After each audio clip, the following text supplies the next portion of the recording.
दोस्तों, आज की कहानी है सहेली बनी सौतन। कहानी पसंद आए तो वीडियो को लाइक एवं सब्सक्राइब जरूर कीजिएगा। आसिमा और रोहन के दाम्पत्य जीवन से खुशियां गायब होती चली जा रही थी। फिर आसिमा के दोस्त मनमीत ने ऐसा क्या किया कि उनका दाम्पत्य खुशियों से भर आया। हाय सरवरी, पहचाना मुझे? सरवरी को दूर से देखकर अमोल उसकी ओर खींचा चला आया। अमोल, तुम्हें नहीं पहचानूंगी तो और किसे पहचानूंगी? सरवरी के स्वर के व्यंग को अमोल ने भांप लिया, फिर भी बोला, इतने वर्षों बाद तुमसे मिलकर बड़ी खुशी हुई। कहो, कैसी कट रही है? तुमने तो कभी किसी को अपने बारे में बताया ही नहीं। कहाँ रही इतने दिन? ऐसे कुछ बताने लायक था ही नहीं। वैसे भी 7-8 वर्ष ऑस्ट्रेलिया में रहने के बाद पिछले वर्ष ही लौटे हम लोग। अपने और अपने परिवार के बारे में कुछ बताओ ना। हमारे बेंच की सभी छात्र नेट पर अपने बारे में एक दूसरे को सूचित करते रहे, पर तुम ना जाने कहाँ खोई रही कि हमारी याद तक नहीं आई। अमोल मुस्कुराया। अमोल, कॉलेज जीवन की याद न आए, ऐसा भला हो सकता है क्या? वह समय तो जीवन का सबसे सुखद अनुभव होता है। बताऊंगी, अपने बारे में भी बताऊंगी, पर तुम भी तो कुछ कहो। इतने समय की क्या उपलब्धियां रही? क्या खोया, क्या पाया? 2 विवाह, 1 तलाक और एक ठीक ठाक सी नौकरी। इससे अधिक बताने को कुछ नहीं है मेरे पास। अमोल उदास स्वर में बोला, लगता है जीवन ने तुम्हारे साथ न्याय नहीं किया। ऐसी निराशपूर्ण बातें तो वही करता है जिसकी अपेक्षाएं पूरी ना हुई हो। हाँ भी और नहीं भी, पर जो मेरे जीवन में घटा है, कहीं ना कहीं उसके लिए मैं भी दोषी हूँ, है ना? अमोल सरवरी से अपनी प्रश्न का उत्तर चाहता था, पर सरवरी उत्तर देने के मूड में नहीं थी। वह उसे टालने के लिए अपने दूसरे मित्रों की ओर मुड़ गई। पुराने विद्यार्थियों के पुनर्मिलन का आयोजन पूरे 10 वर्षों बाद किया गया था। एकत्रित जन समूह में सरवरी को कई परिचित चेहरे मिल गए थे। आयोजकों ने पहले अपने अतिथियों के लिए सांस्कृतिक कार्यक्रम का आयोजन किया था। उसके बाद डिनर का प्रबंध था।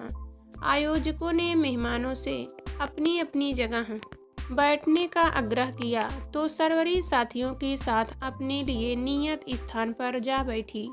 तभी उसे बड़े से हॉल के मुख्य द्वार पर मोहिनी दाखिल हुई। लगभग 10 वर्षों के बाद मोहिनी को देखकर सरवरी को लगा मानो कल की ही बात हो।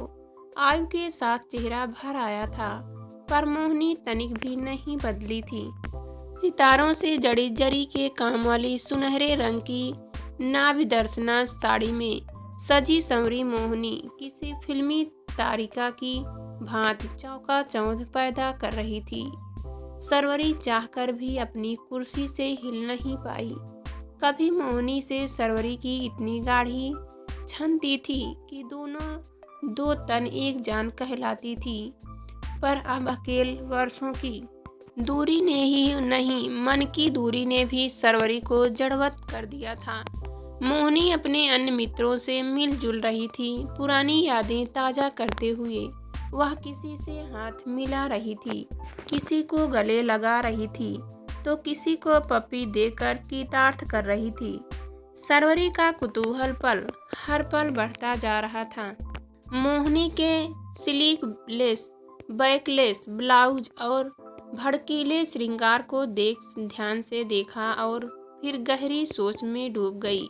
शून्य में बनते बिगड़ते आकारों में डूबती उतरती सरवरी 12 वर्ष पूर्व के अपने कॉलेज जीवन में जा पहुंची। सरवरी मोहिनी और अमोल भौतिक के स्नातकोत्तर छात्र थे। सरवरी व मोहिनी के एक साथ BASC में प्रवेश लिया था और शीघ्र ही एक दूसरे की हमराज बन गई थी। वहीं अमोल को वह स्कूल के दिनों से जानती थी। दोनों के पिता एक ही कार्यालय में कार्यरत थे, अतः परिवारों में अच्छी घनिष्ठता थी। कब यह मित्रता प्रेम में बदल गई, सरवरी को पता ही न चला था। कॉलेज में अमोल अक्सर सरवरी से मिलने आता, पर महिला कॉलेज होने के कारण अमोल को कॉलेज के प्रांगण में जाने की अनुमति नहीं मिलती थी। अतः वह कॉलेज के गेट के पास खड़ा होकर सरवरी की प्रतीक्षा करता। सरवरी और मोहिनी एक साथ ही कॉलेज से बाहर आती थी। औपचारिकता बस अमोल मोहिनी से भी हंस बोल लेता तो सरवरी आग बबूला हो उठती। बड़े हंसकर बतिया रहे थे। मोहिनी के जाते ही प्रश्नों की झड़ी लगा देती। कहीं जलने की गंध आ रही है?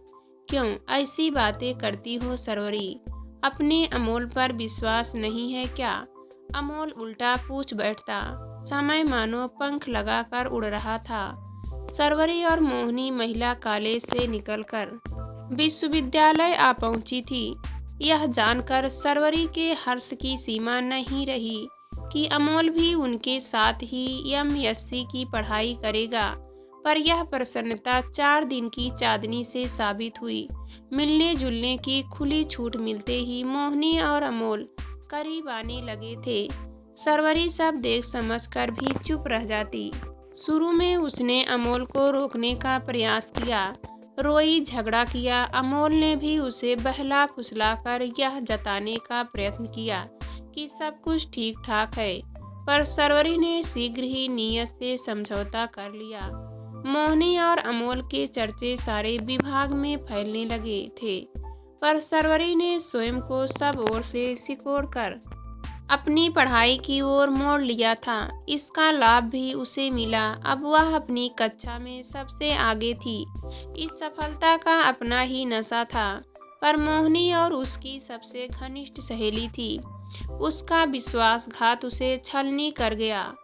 अमोल, जिसे उसने कभी अपना सर्वस्व माना था, उसकी ही सहेली पर डोरे डालेगा, यह विचार मात्र ही कुंठित कर देता था। घर पर सभी उसकी ओर अमोल की घनिष्ठता से परिचित थे। अमोल संपन्न और सुसंस्कृत परिवार का एकमात्र दीपक था। अतः उन्होंने सरवरी के मिलने जुलने, घूमने फिरने पर कहीं कोई रोक टोक नहीं लगाई थी। सरवरी और अमोल के बीच आती दूरी भी उनसे छिपी नहीं थी। सरवरी की मां नीला देवी ने बिना कहे ही सब कुछ भांप लिया था। अमोल के उच्छृंखल व्यवहार ने उन्हें भी आहत किया था, पर वे सरवरी को सहारा देने के लिए मजबूत चट्टान बन गई थी। चिंता क्यों करती है बेटी? अच्छा ही हुआ कि अमोल का असली रंग जल्दी सामने आ गया। वह मन चला तुम्हारी योग्यता ही नहीं। वह भला संबंधों की गरिमा को क्या समझेगा?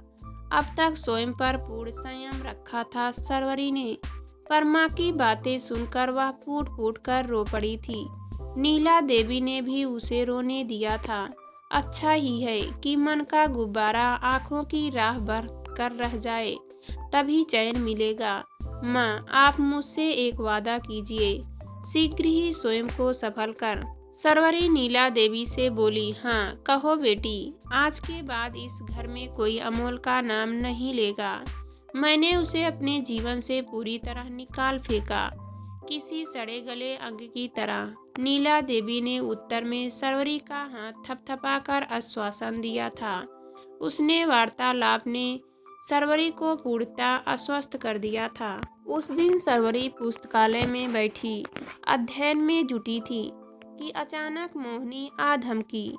सरवरी को देखते ही चाहकी, हाय सरवरी, तुम यहाँ छिपी बैठी हो? मैं तो तुम्हें पूरे भौतिकी विज्ञान में ढूंढ आई। कोई अच्छा, पर यूं अचानक क्यों?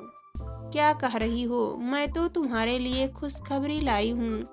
मोहिनी इतनी ऊंचे स्वर में बोली कि वह उपस्थित सभी विद्यार्थी उससे चुप रहने का इशारा करने लगे। चलो बाहर चलते हैं, वहीं तुम्हारी खुशखबरी सुनेंगे। सरवरी मोहिनी को हाथ से पकड़कर बाहर खींच ले आई। वह जानती थी कि मोहिनी स्वर नीचा नहीं कर सकेगी। ये लोग समझते हैं क्या है अपने आप को? पुस्तकालय में क्या कर्फ्यू लगा है कि हम किसी से आवश्यक बातें भी नहीं कर सकते? मोहिनी क्रोध में पैर पटकते हुए बोली, हर पुस्तकालय में यह प्रबंध लागू होता है। अब छोड़ो यह बहस और बताओ क्या खुशखबरी लेकर आई हो। हाँ, मैं तुम्हें यह बताने आई थी कि मैं तुम्हारे अमोल को सदा के लिए छोड़ आई हूँ, केवल तुम्हारे लिए। क्या कहा? मेरे अमोल को? अमोल मेरा कब से हो गया? सरवरी खिलखिलाकर हंसी। लो, अब क्या यह भी याद दिलाना पड़ेगा कि तुम और अमोल कभी गहरे मित्र थे? मुझे कुछ भी याद दिलाने की जरूरत नहीं है और तुम अमोल से मित्रता करो या ससुतरा, मुझे कुछ लेना देना नहीं है। सरवरी का रूखा स्वर सुनकर क्षणकों तो चौंक ही उठी थी मोहिनी, फिर बोली, घनिष्ठ सहेली हूँ तुम्हारी चिंता मैं नहीं करूँगी तो कौन करेगा? वैसे भी मैं विवाह कर रही हूँ। अमोल को तो मैंने तुम्हारे लिए छोड़ दिया है। अच्छा, तो विवाह कर ही रही हो तुम? तो जाकर अमोल को बताओ यहाँ क्या लेने आई हो। बताया था, पर वह तो बच्चों की तरह रोने लगा। कहने लगा, मेरे बिना वह जीवित नहीं रह सकेगा। वह मूर्ख सोचता था कि मैं उससे विवाह करूंगी। तुम जानती हो मैं किससे विवाह कर रही हूँ? बताओगी? नहीं तो कैसे जानूंगी? बहुत बड़ा करोड़पति व्यापारी है दीपेन। तुम्हें ईर्ष्या तो नहीं हो रही मुझसे? और फिर अचानक मोहिनी ने स्वर नीचा कर लिया। सरवरी का मन हुआ कि इस बचकाने प्रश्न पर खिलखिलाकर हंसे, पर मोहिनी का गंभीर चेहरा देखकर चुप रही। मेरी बात मान सरवरी, अमोल को हाथ से मत जाने दे। वैसे भी दिल टूट गया है बेचारे का। तुम प्रेम का मरहम लगाओगी तो शीघ्र संभल जाएगा।